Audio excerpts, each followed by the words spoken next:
It's Saturday morning, the 6th of August. We're back with today's Hokey video blog talking about some very nice weather coming our way Sunday and Monday. Oh, this looks good. I'm so excited. We got to get through today first. It's going to be muggy, humid, and yes, stormy for some at times this afternoon. All right, speaking of weather, let's talk about the weather for the 2016 Summer Olympic Games in Rio. You can see coverage right here on Wave 3 News and NBC. Here's a good Hokey weather fact for you. The 2016 Summer Olympics are taking place during Rio's winter. Yes, winter time down in Brazil. They're south of the equator, so the seasons are opposite. The sun is right now over the northern hemisphere, and in a few months it'll transition to the southern hemisphere. But for now, they are technically in winter, and that means that, yes, their days are a lot shorter. The sun goes down a lot earlier. You'll see in that coverage that, man, it's already dark down there. Not only are they an hour ahead of us, they're in the Atlantic time zone, but they've got winter time on their hands, too, so that's two strikes against them for longer days.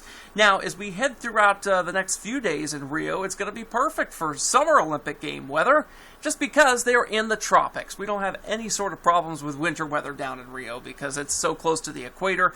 It's about the same distance from the equator as Puerto Rico, so that weather down there in the Caribbean is pretty close to what they see there in Brazil. 70 right now in that area, and they've got temperatures in the 70s and 80s for the next several days. No 90s. It's not super overly hot just because they are in winter, so that tempers the temperature just a bit. And those overnight lows are in the 60s to near 70. Not a bad week to have the Olympics down there. They really know how to pick them, don't they?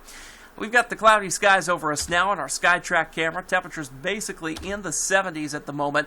Those clouds, they are pesky. They're sticking around. And we got a couple of those isolated showers this morning. May see one or two of those in select locations as we head toward noontime. By this afternoon, this cold front that's right now in southern Indiana is going to be moving through. That will generate scattered showers and thunderstorms in our southern counties. So you folks down there from E-Town to Columbia to Litchfield to Munfordville to Lebanon, you guys may see some showers and thunderstorms that will have briefly heavy rain and some lightning. Isolated flash flooding may be an issue, but I don't think it'll be a huge deal. Here's what this looks like on Futurecast. We're dry through about noon, maybe an isolated shower. Then those scattered showers and thunderstorms begin developing to our south. We top out in the upper 80s here in the city today as that slightly, and I do mean slightly cooler air and drier air begins to move in. Tonight we'll be in the 60s, especially in areas that clear out the clouds first. I think here in Louisville we can see some upper 60s. Maybe a little harder to get back down into the 60s to our south with the clouds from that front. Here's a 7-day breakdown. You'll see as we head throughout this afternoon, it's going to be a perfect one for the street rods. They're in town, feeling a little bit humid, but when does it not this time of year? Sunday and Monday are going to be exceptions, right? 10% chance for a shower or storm here in the city. I think it'll all be just about south of us and highs in the upper 80s. Now, we talked about the humidity. It's kind of gross today, especially south of the river. But by tomorrow, as this nice air filters in, we'll be in the pleasant to humid category on that humidity tracker. Same story for our Monday. But of course, all good things must come to an end. And on Tuesday, here comes the nasty, oppressive, sticky, disgusting, soupy, terrible humidity. However many adjectives you want to use for it. It's no good. Summer, though. We're used to it. On Sunday, we're at 88 degrees. That's Wave 3 News night at the Bats. Shannon Cogan's throwing out the first pitch of that game.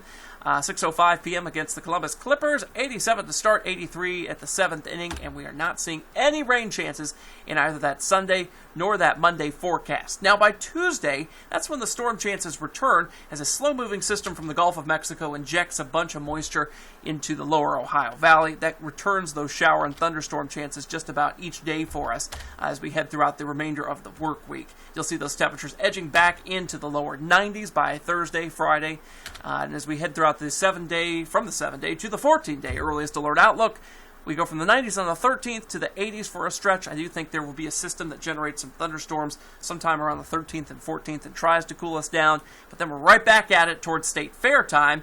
By the way, the St. Joseph Orphans Picnic is going to be coming up this coming weekend, not the weekend we're in now, but the next one, so Friday and Saturday, that's the 12th and the 13th. We've also got the Perseids, the 11th and the 12th, and JCPS starts back on the 10th, so there's a lot of stuff going on this time of year. You're busy. We've always got your forecast on wave3.com/weather, and of course on the Wave 3 News weather app. That's it for now, guys. Andy's back in with you at 6, and I'll be back tomorrow at 5 a.m. on Wave 3 News Sunday Sunrise.